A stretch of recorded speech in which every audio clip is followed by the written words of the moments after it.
Um, Francis is going first because age before beauty. I mean, beauty before age. Come on, Francis.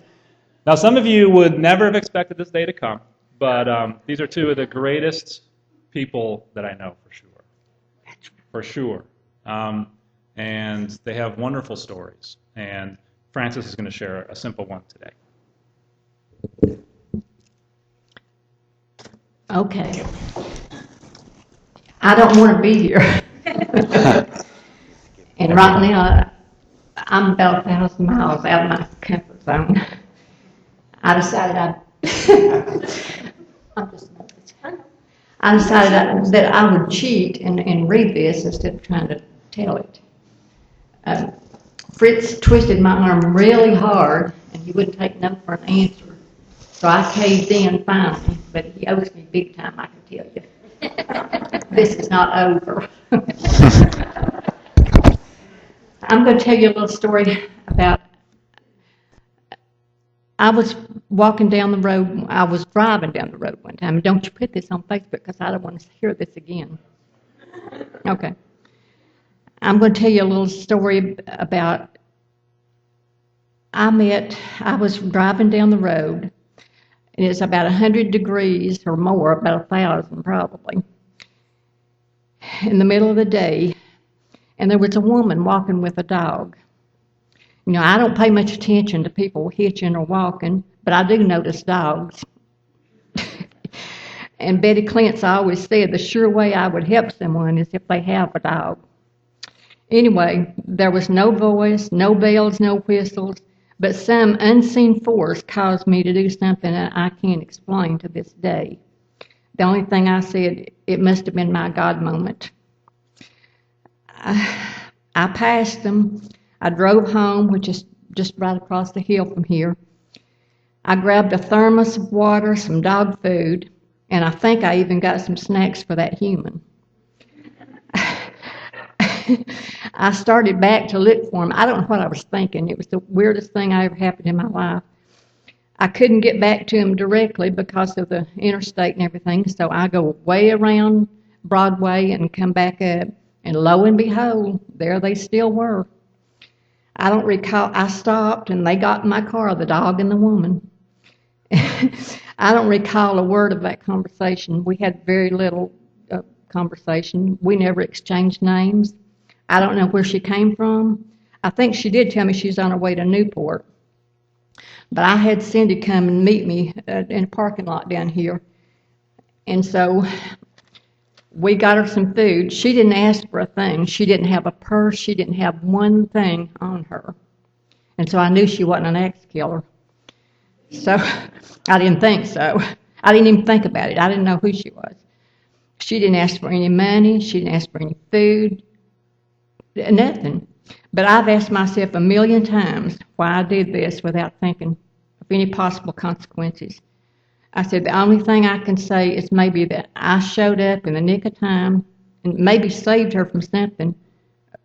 I don't know. Or maybe she was just Christ in disguise. That's what I always said. But I know that God does work in mysterious ways. And that was the biggest mystery in my life. And I always did wonder what happened to that dog.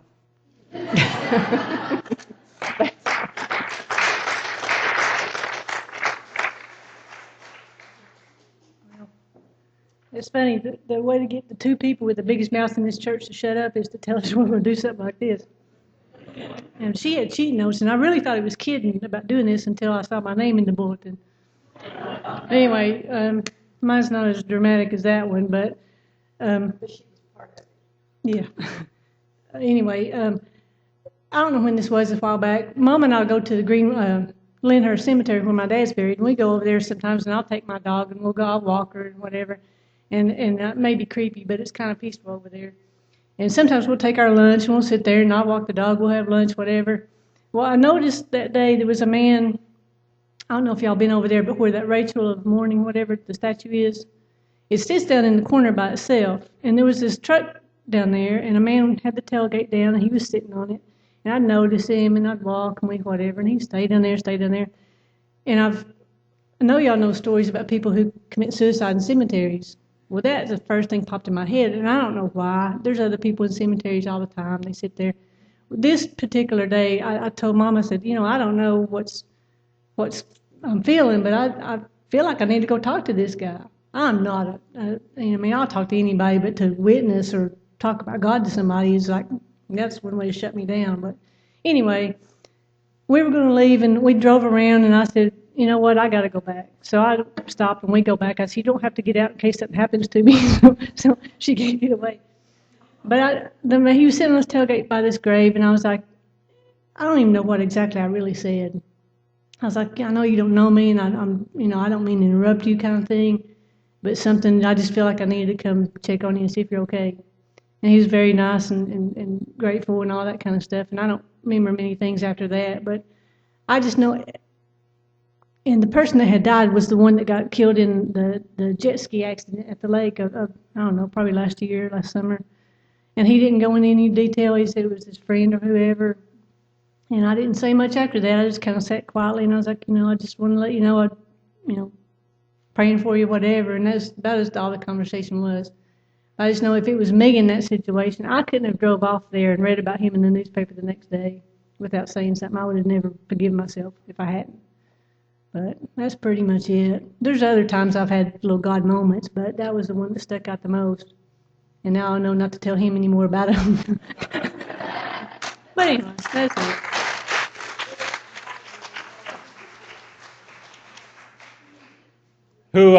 Raise your hand if you ever believe an angel has helped you out. Angels visited you, maybe in spiritual, but keep your hand raised if it was a person, like you're like, that might have been an angel. What I heard when Cindy and Francis shared more than they obviously should have shared was they might, and we don't know, they might have been angels to those people. And we don't know. And maybe knowing is not important, but they responded to something they were feeling. And it was out of compassion and kindness and empathy. And, we're so thankful for those moments when, I think that was an angel who helped me out. Because it just seemed so in the nick of time and so right place and so odd. And maybe they were, and maybe you have been. So don't be afraid to listen to those voices and making sure that you're safe, of course. Follow those, because maybe it's a God moment. Maybe it's a God moment leading you. So to begin kind of the message this morning, this is a series on belief, on what is belief, and how do you believe. And we start with God. It's best suited, quite frankly, for an individual or those individuals who perhaps grew up with one understanding of what belief is, of what God is and who Jesus is, etc., and outgrew it for one reason or another. It no longer seems true. What you once knew no longer seems true. Maybe you experienced certain moments in your life or had certain rationale or maybe even revelation. You've kind of just outgrown or renounced, or the old no longer sticks, but you haven't quite moved on. It's pretty amazing to me as a pastor how often it happens where people will talk to me after a sermon or after a moment, be like, I didn't know I could believe that. I just didn't know. You've moved on, but you don't know what to replace it with. You don't know what comes next. Is there something next? But you're eager. You're always a longing. There's an emptiness in there for something, for some understanding, some faith, real faith. For some of us, this is not a struggle, right? It's simple, it's straightforward, faith is concise. We could say it in a sentence, and that is great. Celebrate that. But for many, belief in God is uncomfortable. It literally is uncomfortable. It sometimes feels like a compromise between different sides of ourself, between the reason side and the revelation side, between the science side and the faith side, between the spiritual side and the non-spiritual side. Belief in God seems a little bit like you're caught in the middle of what is that rope pulling competition? When you tug of war. You're the little flag in the middle of the tug of war, the rope and tug of war, and you're like, I really need to believe, but it's so frustrating to believe. So you're stuck in between, and this morning I want to talk about Moses, who I think was stuck in between, as a spiritual analogy for those of us who struggle or are looking for a way to believe in God. I've already mentioned that though born a Hebrew, he was raised an Egyptian. He was a little bit of both, but he was never completely fully either. And this in-betweenness, I think, manifested in him finally killing an Egyptian to protect some Hebrew slaves and then running from the Hebrew slaves to protect his own life. He was no longer wanted either. Pharaoh wanted to kill him, and the Hebrew people were afraid of him.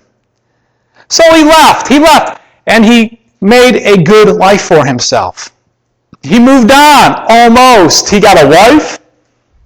He had a child. He had a job, a community, a family. But I don't think he was completely at peace, and we see signs of this. One of those signs is, do you know he named his child after the word for foreigner? I am a foreigner in this land. Though he's got a place, he doesn't feel at home. He hasn't yet grown roots. If we take Moses' in-betweenness, foreignness, as a spiritual analogy, we might say that Moses was a bit like a lot of people today who grew up with one set of beliefs and have since changed and no longer believe them but don't know how to replace them. When you grow up, for instance, with being made very, very clear that right is right and wrong is wrong.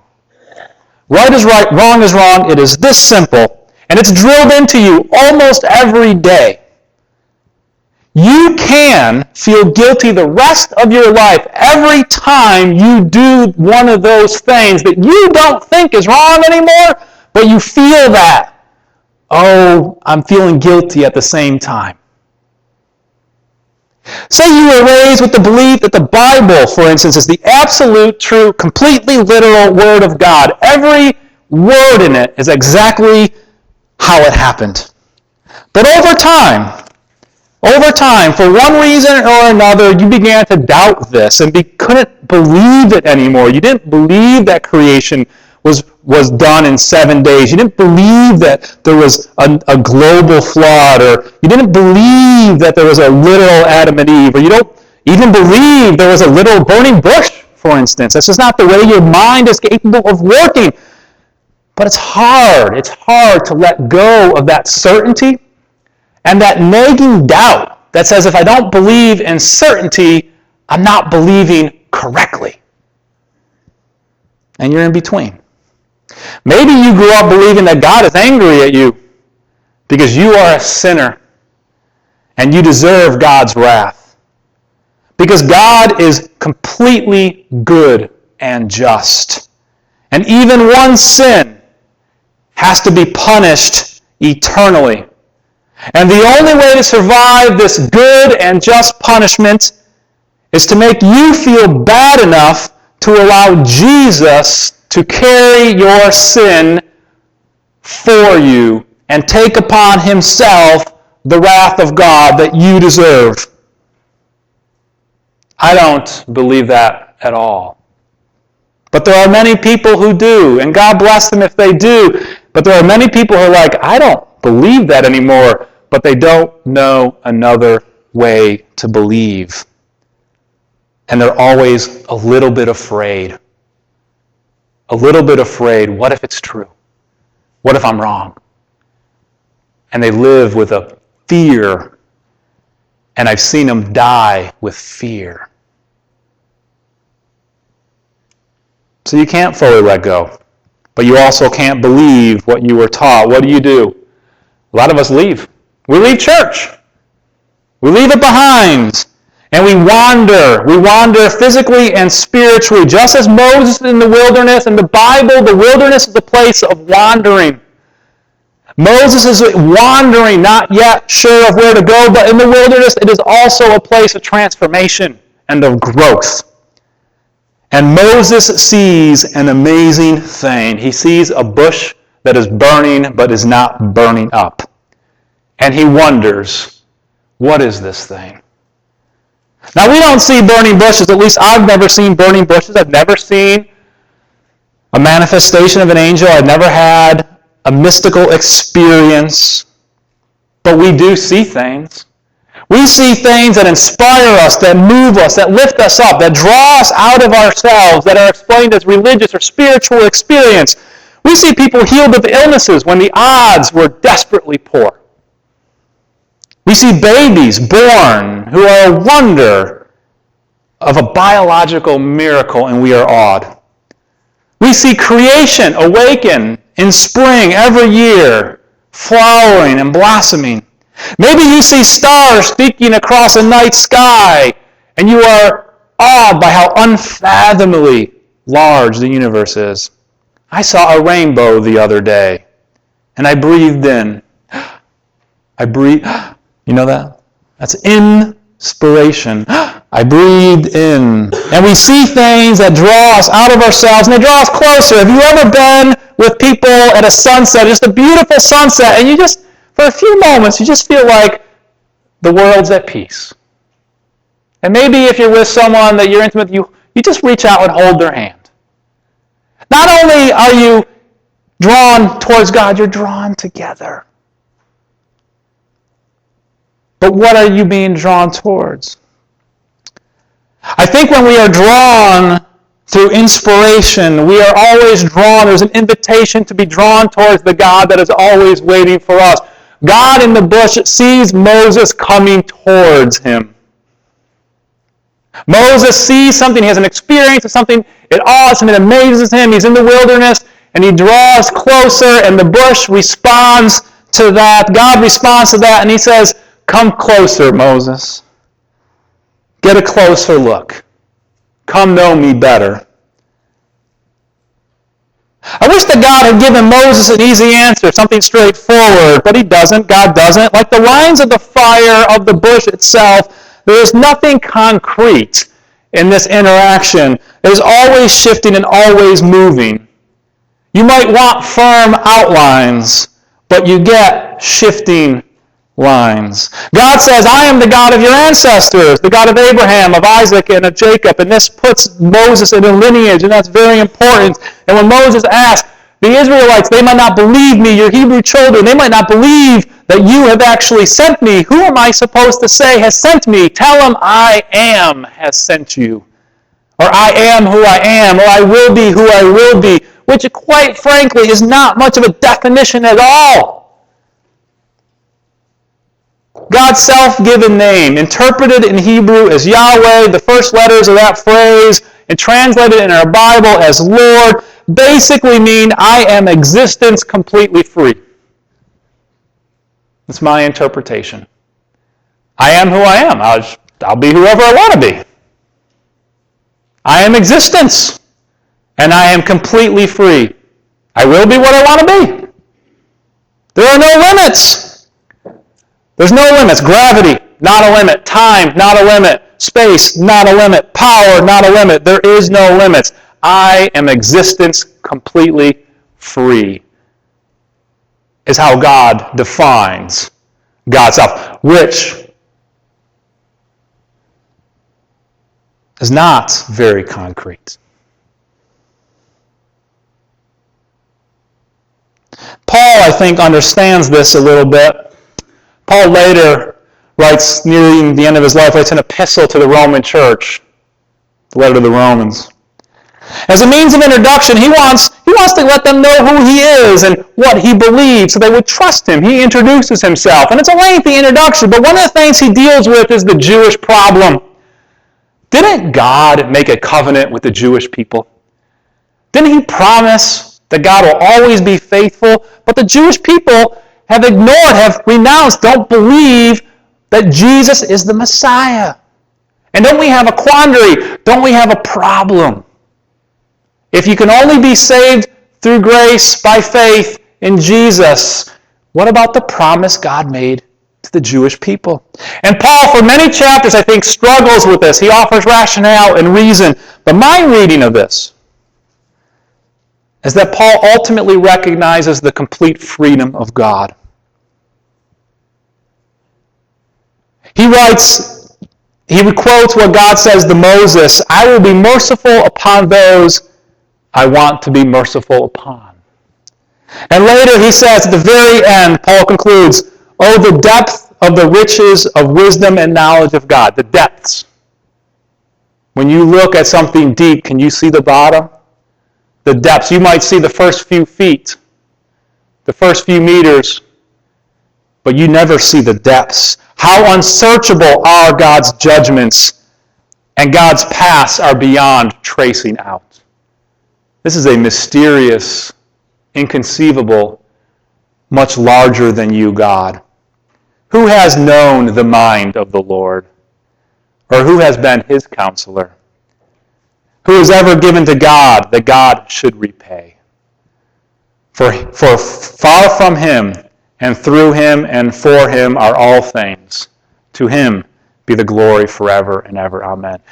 Paul is brought to worship. He has a doxology. He's like praise upon praise upon praise upon God, because God is so much bigger than our arguments.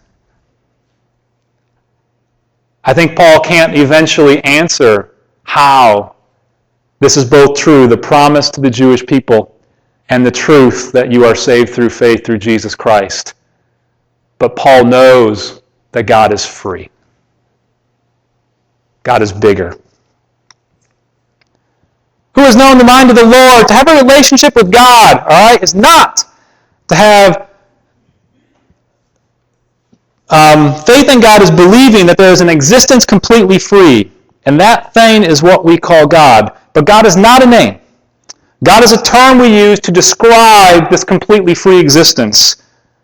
In some way, then, to have a relationship with God, this completely free existence, I know I keep using that, but I want you to understand, this completely free existence we call God is to be comfortable with our own ignorance, our insignificance. There is an attempt in all of us to put a box, a firm outline, a definite definition to the unknown. But faith is not doing that. It's allowing us to be in relationship with the smallness of ourself. Moses eventually asked God, while he's in the wilderness, while he's giving the Ten Commandments, all that, to see God face to face. He wants to know God. He's tired of the mystery. Tired of the smoke and the mirrors, the pillars and the fire. Every time he goes up on the mountain, what is the mountain doing? It's covered in fog and cloud. It's not easy. It's hidden. The relationship with God is hidden. Moses says, I want to know you. Truly, let me see you face to face. Let me know who you really are. But God says, the best I can do, the best that you will ever know me is to see my backside. And God hides Moses in a cleft of the rock and walks by. And then Moses can see his backside. But what does that mean, to see one's backside? It always means to see something that is moving away. As soon as you see it, it is getting less and less concrete. As soon as you see it, it's getting further and further from your field of vision. Apprehending God is always an apprehension of that which is moving from known to unknown. God cannot be fully known. It just can't. God cannot be, because God is completely free.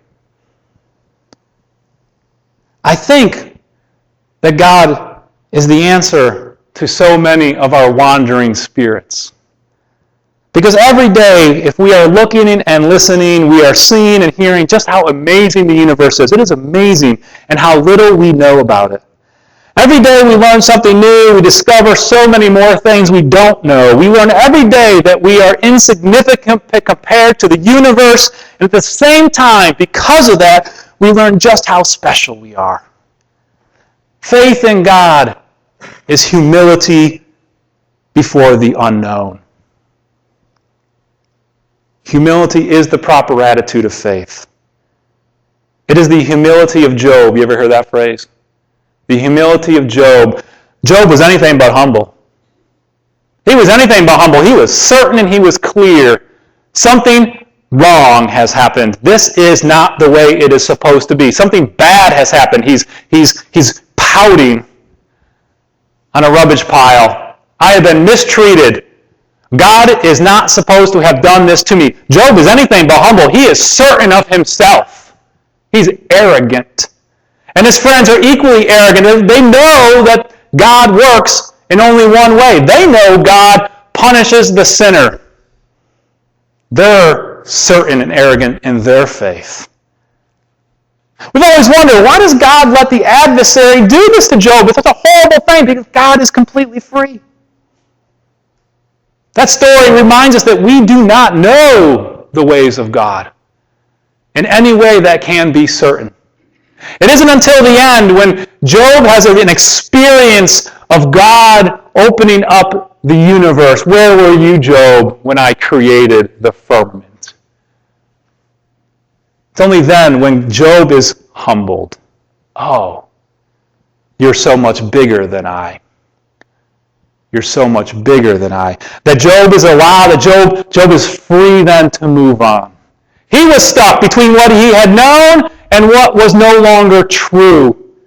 And he had an experience of his own smallness and an experience of God's vastness, experience of God's freedom, and it freed Job. And then he's humble. Faith isn't really about knowing God. It's really about knowing how little we know of God. It's about knowing our limits.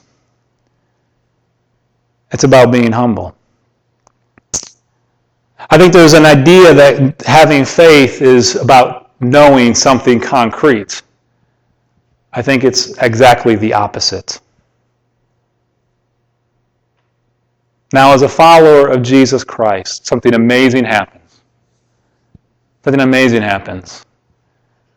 Because there was a time the disciples looked at Jesus and said, Jesus, we just want to know who God is.